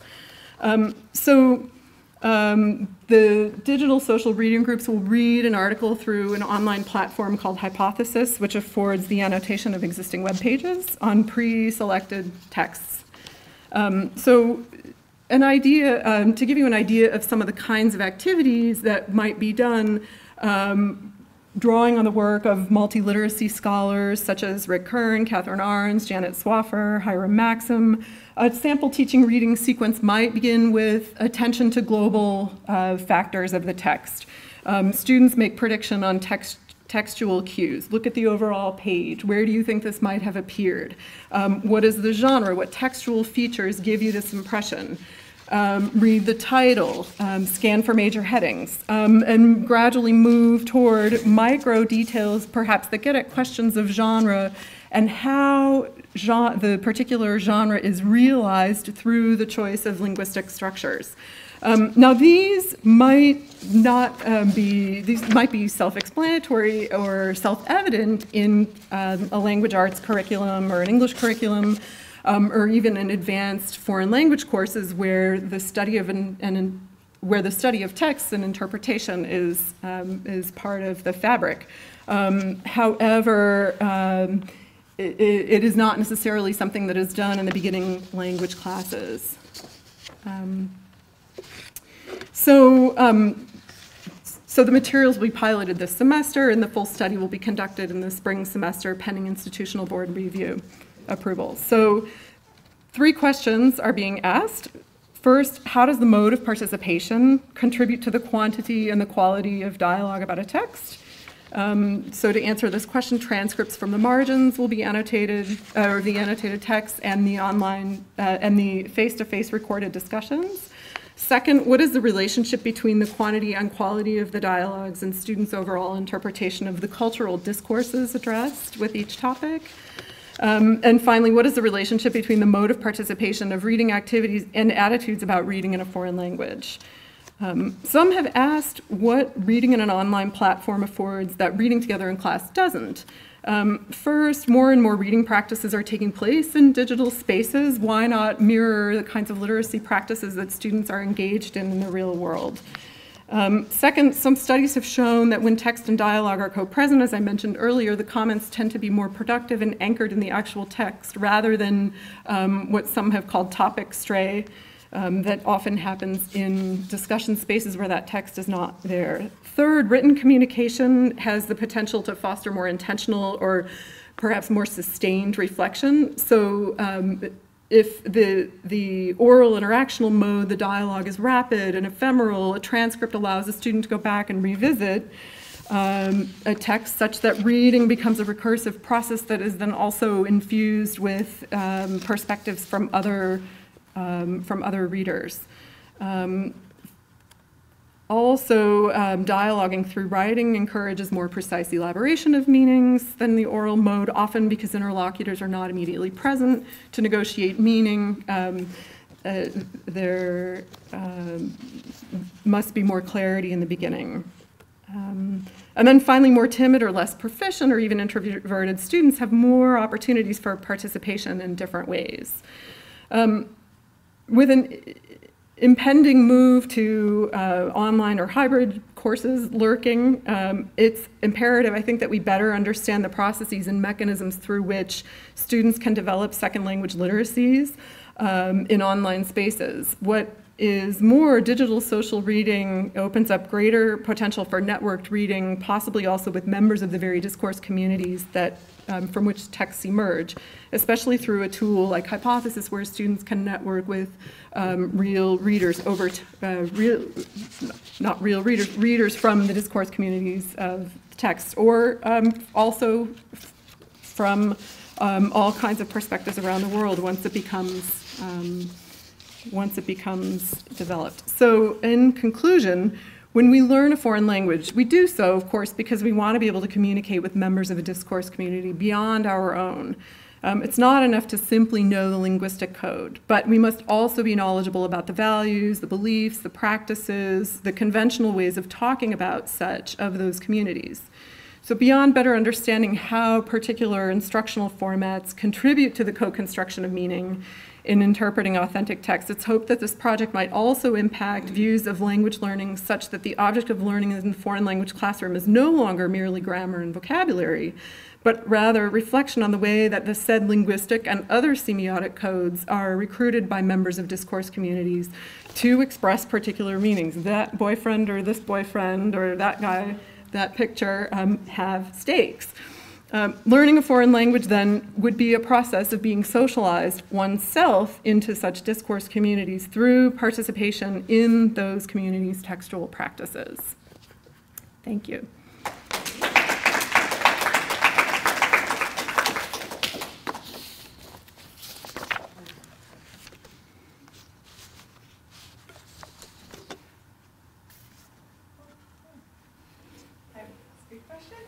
I was thinking about, teaching novels right now. And I don't know if we have time to do this. I mean, I wonder if you could talk about a little bit more about sort of longer form reading. And so I sort of see like a grad seminar as a book club in class, right? So is there a way to enhance that for a longer form? Then I was thinking about like reading other texts. Like I know, Allison, how you feel about novels. So like reading a film or, that's all already, I mean, there's so many, forums where people are commenting over time. So I wondered if you could talk a little bit more about like the different forms of. I'm going to answer your questions in reverse. So there are other tools like Classroom Salon, which I think was developed out of Carnegie Mellon. I don't know if you're familiar with it, which affords annotating videos. Annotation Studio is another one. There are, and there may be others that handle text where it's not just like the YouTube video in the comments below, but where you can actually annotate sections of the, film clip. So that's already possible. Folks and models and examples of people who are doing it, I can get back to you. As far as longer term format, I think it depends on, for me, it would depend on how much time you are allotting for the reading of that work, right? Yeah, I mean, here's, I don't know if there would be a way to extend that out over a longer period of time, or, I know it's very challenging, but maybe that you read one whole novel every week, right? So. No, depending on the length of the novel, a short novel a week or a long novel over 2 weeks. Right. Could long novels be stretched out longer? Yeah, but then you read novels. Well, but where there's like an enchaînement, like what's the word? A relay of reading them on top of one another if you're not trying to wrap up the novel before October 18th, when that discussion is taking place, because you can continue your discussions in the online space, maybe that would be a way to do it. And then your in-class moments could be more about looking for common themes across the various texts that might emerge in any way in the online discussion spaces, possibly. I have a question about two strands of your discussion that sort of came back to the first one again at the end, which is, on the one hand, having discursive communities among the students in the class in the target language, and the other being inducted into a discursive community, which is that of the real native speakers of the foreign language. So I'm wondering if anywhere in this kind of pedagogical model you're describing, there is some kind of emphasis on or training in not just reading together and interpreting together in French as second language learners, but interpreting like a like a first language speaker. To the extent that means anything. Yeah, it's the ultimate goal, right? To not just interpret what, I mean, from my own experiences in the very beginning of coming to terms with the concept of secularism in France, for example, I had long discussions with French friends about what this means, and coming to realize that I was, of course, approaching it from the American perspective. It's a very different, it's not just, laïcité is not secularism, because secularism carries all of the connotations that we have of separation of church and state. It's got this whole discursive field around it that is not whether you can or can't wear a hijab or other ostensible religious clothing in public, or the way that term carries with it all of these various discourses and ideas and values is part of the goal of so getting. So if you don't mind, what you're pointing to is actually sort of one of two ways of taking it, and that definitely is true, right? That we're trying to establish cultural literacy as well as just literal literacy. But so you wouldn't push a kind of methodological, because some people do, say, okay, they need to write these horrible literary criticism assignments like a French person that they do in school, which are really like explications de texte, which are really terrible. So you wouldn't emphasize developing, following the kind of methodology they would then share, as a critical habitus with. I would not,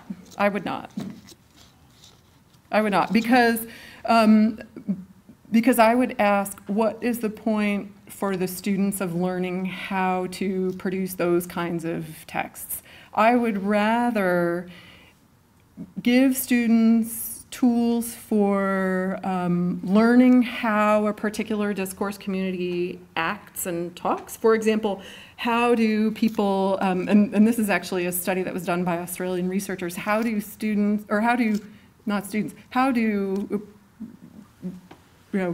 how does anyone communicate in an online exchange of Le Monde, for example?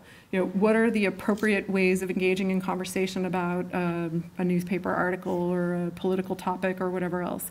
Can students read those, understand what are conventional forms of discourse or not?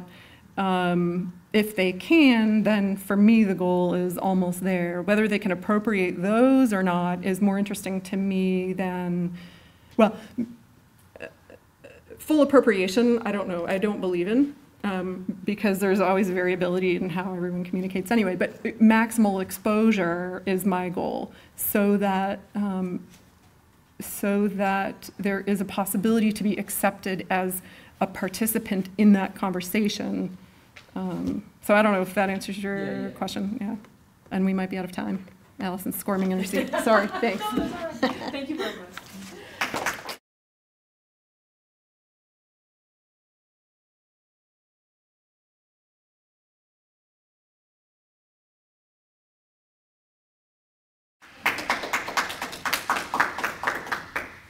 All right, Hi, everybody. I'm the odd woman out because my paper is neither on language nor lyricism, as the program might tell you. This is an excerpt from a chapter that's part of that project that's described in the program, but you're not going to get a lot of lyric theory here. I hope you're not too disappointed. But this is Frances Ellen Watkins Harper's two-body problem. Okay. So in this talk, I'm going to discuss an African-American female poet from the 19th century, Frances Ellen Watkins Harper, and her anti-slavery writings. But first, I want to get a little more specific about the political philosophy underpinning this talk and the institution of slavery in the United States. So in the U.S. in the 19th century, African-Americans and women weren't considered people. They were not recognized politically or socially as liberal subjects. And not liberal in the sense of liberal versus conservative, but here I'm drawing on the political philosophy of liberalism and how it was deployed in America. And so here's a really reductive slide about the entire political philosophy of liberalism in one PowerPoint slide. Okay, so according to liberalism, the liberal subject, basically white men were considered liberal subjects, that is rational, self-governing, self-possessed, and therefore deserving of the rights and freedoms that attended the liberal subject: freedom to own property, to circulate freely, to enter into contracts, to engage politically. Meanwhile, this racial imagination and the U.S. policies it underscored presumed that black people lacked those same mechanisms of self-control. In the absence of those traits, blacks only existed on the plane of physical passions. So this conclusion animated the political arguments of those white political and economic stakeholders most invested in preserving slavery and upholding institutionalized white supremacy. In other words, because African American people were thought incapable of rational self-possession, U.S. policy and practices enabled their possession by others. Okay, and political philosophy. This is Frances Ellen Watkins Harper. She was a writer, she's a novelist, a journalist, a poet, an anti-slavery activist with a career spanning the 19th century. She was born in Baltimore in 1825 to free African-American parents. During the 1850s, Harper was teaching in Pennsylvania. In 1853, she was prohibited from returning to Maryland, her home state, because of a law change forbidding the entry of free blacks. Frances Smith Foster writes that this legislation signaled a major turning point in Harper's anti-slavery activism. Harper went on to lecture on the anti-slavery circuit and published numerous anti-slavery works. Even after the Civil War, Harper continued to speak publicly and publish prolifically. So given this brief biographical sketch, I hope I've highlighted how Harper had a very public presence throughout her long career. So that said, Harper's body was a problem. Indeed, Harper was doubly disadvantaged in the 19th century public sphere, where her presence on the anti-slavery lecture circuit and her anti-slavery writings could not help but draw attention to her own black female body. The resulting public scrutiny and abuse often struck chords that were explicitly sexual and proprietary in nature. A public woman was, after all, already suspected of promiscuity. In Harper's case, these suspicions were only amplified by scientific arguments about the lasciviousness of women of color. Race further complicated this public gaze, as there was a sense, both before and after emancipation, and even though she was never enslaved, that Harper's body was not her own property, but part of the public domain, due to the influence of slavery on how African Americans, free or enslaved, were perceived. Finally, the scrutiny even extended beyond Harper's physical presence to include her print persona. As Mary Leffelholtz argues, print authorship was throughout her career inseparable from encountering the public gaze. The critical consensus on Harper's works, which is to say on her anti-slavery writings and on her poetry, has concluded that she responded to such racist and misogynistic public scrutiny by figuring the black female body according to a rhetoric of restraint and discipline. This rhetoric, it is argued, is most evident in two closely connected tendencies in her work.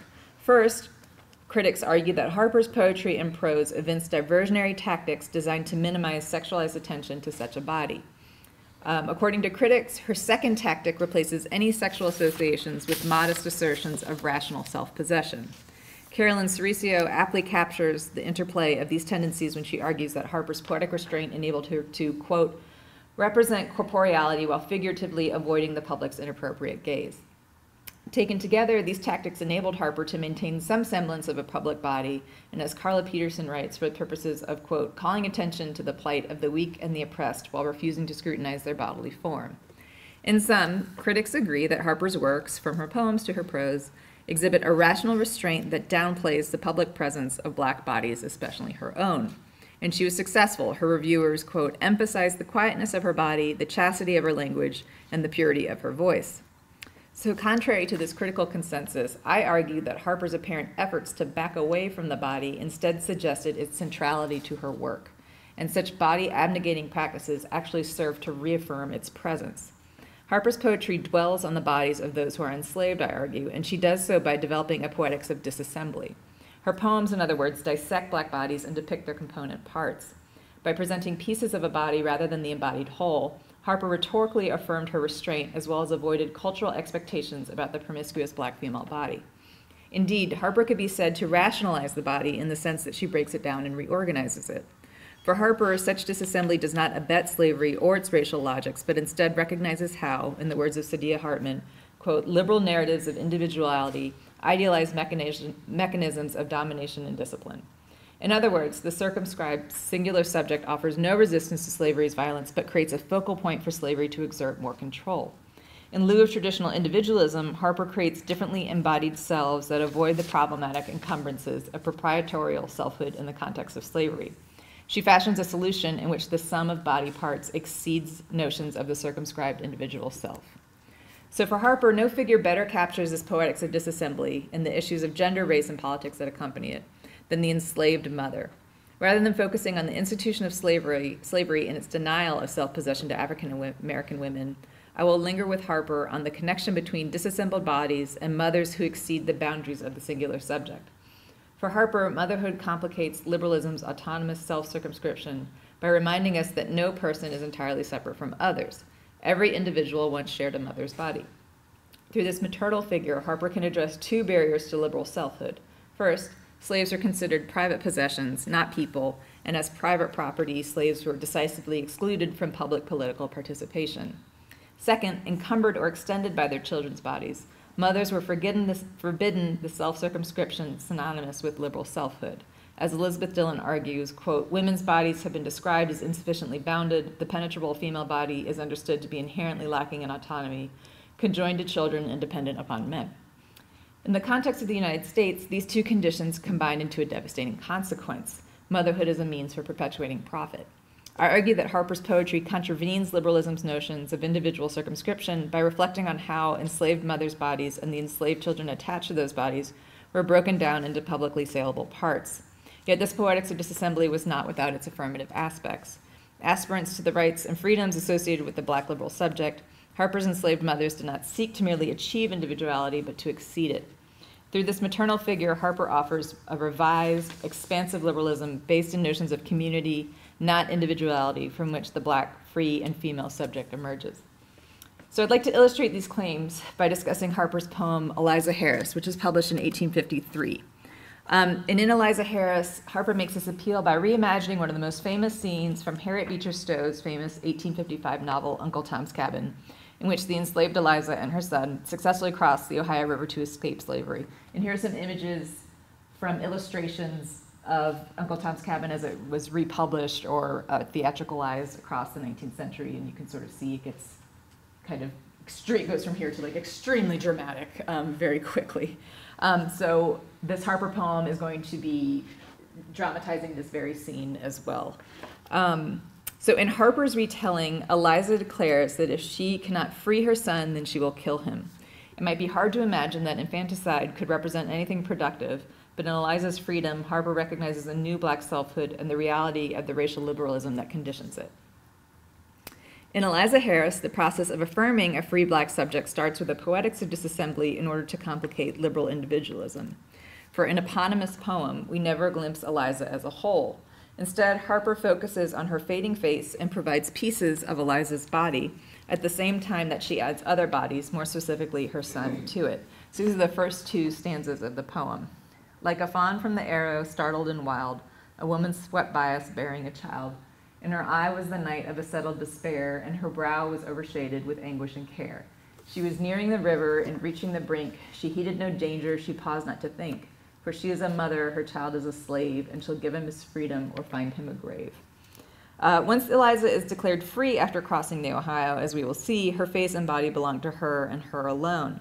But in these opening stanzas, the still enslaved Eliza is, like her son, connected to but not in full possession of her body. Harper describes Eliza as an eye and a brow. Both features are dark, and the opacity creates a sense that Eliza cannot read her own self. Indeed, Eliza's wildness suggests that she is out of sorts or not fully autonomous.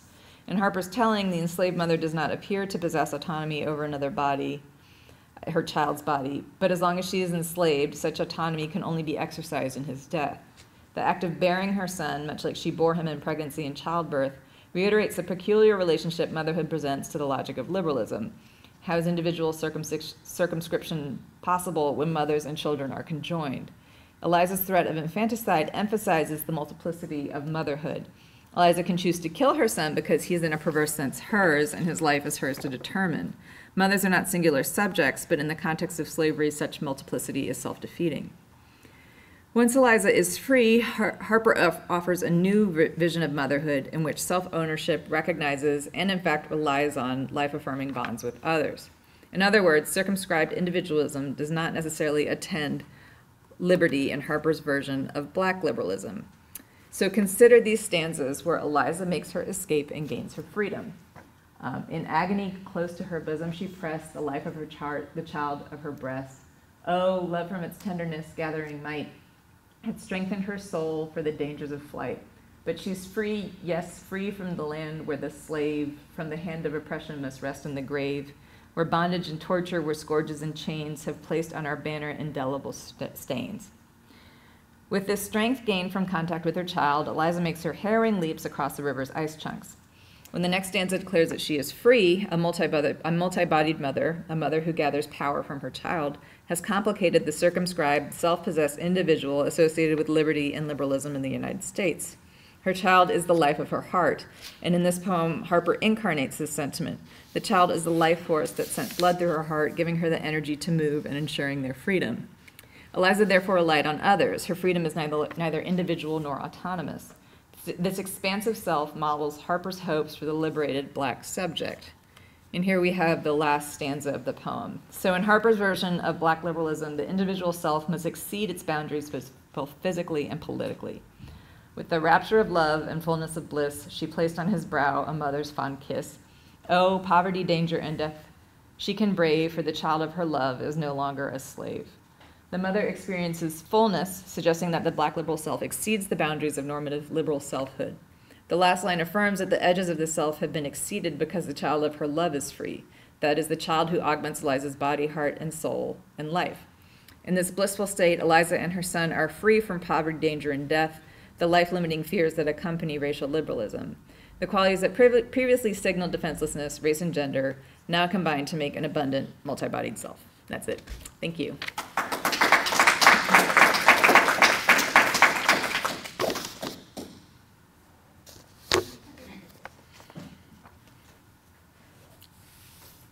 About the, I guess, like the publication context for this, and like were there lots of texts kind of responding to Uncle Tom's Cabin? I'm just curious. Yes, there's tons of texts responding to Uncle Tom's Cabin, and in fact, I got these images from the University of Virginia has a website about like Uncle Tom contexts and texts, and it has other poems that take on this Eliza Harris story. Okay. Other poems by Harper that respond to other parts of Uncle Tom's Cabin, the like merchandising from Uncle Tom's Cabin that existed. So, I mean, there's just like a huge cultural response to it. And so Harper's poem is one of many that responds to or replays this scene. Could you talk about some other major works aside from poetry? Because I didn't know this. Yeah, so she's a prolific poet, but she's equally prolific in like her anti-slavery activism. So her lectures on a lecture circuit, both before and after the Civil War. You know, a lot of her stuff is in text, but it's meant to be read out loud. So you know, to get the full impact, you have to keep in mind that these are things that are meant to be read out loud. She writes many novels. And her novels take on these ideas of passing or having one drop of Black blood and like who's Black, who's white, how that's complicated in America. And she does, you know, sort of after the Civil War, does like a tour of the South to look at Reconstruction. And, tries to advocate on behalf of freed enslaved people that not much has changed for them, and that just because they're emancipated, life is not that much easier. So she's again touring on a lecture circuit, speaking to white audiences, trying to get them to recognize what's going on in the South. So, I mean, the bulk of her work is, trying to give a voice to those who don't have a voice, and trying to draw white attention to, the condition of Black people in America who otherwise don't have access to her very public platforms. But she's done a ton. And what's really convenient for me is it's across the whole 19th century, so you can see how her strategies change, according to not just emancipation, but according to different sort of literary tastes across the 19th century. So people have argued that she goes from a pedagogical poet to a more literary salon-like writer by the end of the century. I don't know that I agree with that, but there's a lot. Yes, go ahead, Lucas.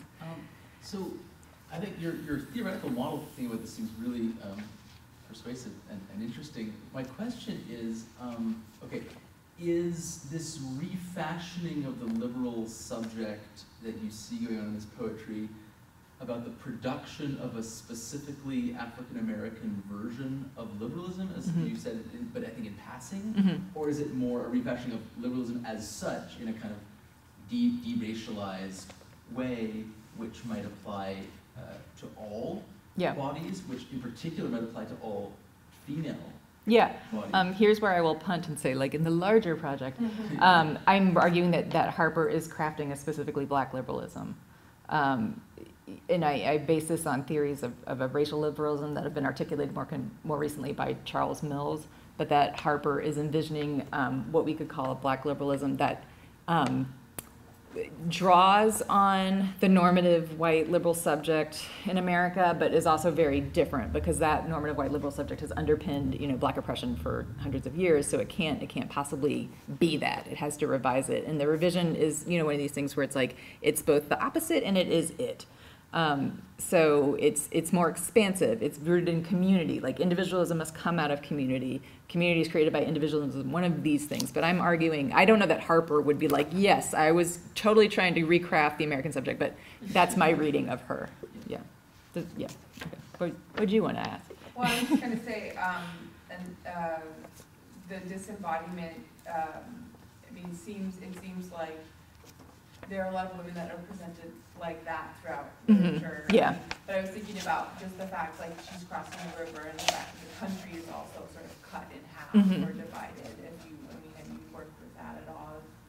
I don't work on it, but you can see here that Harper's interested in it.